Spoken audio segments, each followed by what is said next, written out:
امروز یه مقایسه خیلی باریک داریم. آیفون ایر S25 Edge.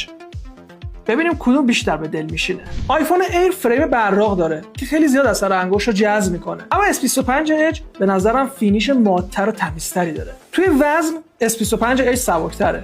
S25 Edge 163 گرم، آیفون ایر 165 گرم. تفاوت ضخامت این دوتا گوشی 0.2 میلیمتره. آیفون ایر 5.6 میلیمتر، S25 Edge 5.8 میلیمتر. توی بخش نمایشگر S25 Edge نمایشگر بزرگتری داره. نمایشگر 6.7 اینچی در برابر نمایشگر 6.5 اینچی آیفون ایر. رفرش ریت هر دو نمایشگر 120 هرتز. آیفون ایر داینامیک آیلند داره که کاربردی تره، اما خب فضای بیشتری هم اشغال میکنه. S25 Edge دوربین سلفی حفره‌ای داره و به خاطر همین وسعت تصویر نمایشگرش بیشتره. تو مبحث سخت افزار دو تا گوشه این همدیگه‌ان، پرقدرت بدون مشکل. آیفون ایر A19 پرو رو خودش داره. S25 Edge اسنپدراگون 8 الیت. توی بحث باتری S25 Edge باتری بزرگتری داره. 3900 میلی آمپر ساعت در برابر 3100 میلی آمپر ساعت باتری آیفون ایر. یعنی تو استفاده روزمره قطعاً دیرتر به شارژ S25 Edge نیاز پیدا می‌کنید. تو مبحث شارژ شدن هم S25 Edge از شارژ سریعتری پشتیبانی می‌کنه.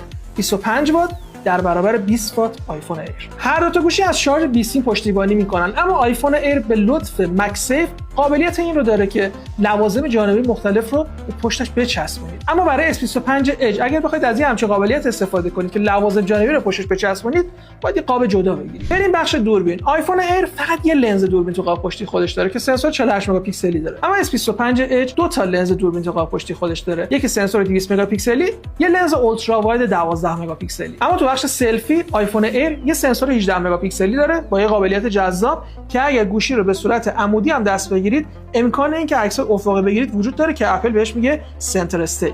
سامسونگ S25 Edge یه دوربین سلفی 12 مگاپیکسلی داره. در کل به نظرم اینجوریه که S25 Edge توی بخش دوربین به خاطر تعداد لنزهای بیشتر قابلیت انعطاف بیشتری داره. توی بخش هوش مصنوعی قطعاً S25 Edge از آیفون ایر جلو میزنه.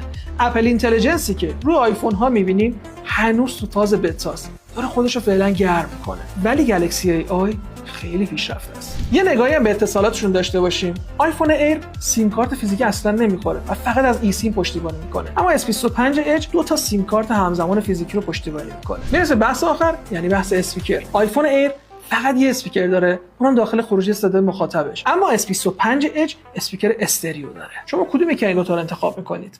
کامنت کنید. امروز یه مقایسه خیلی باریک داریم. آیفون ایر S25 Edge.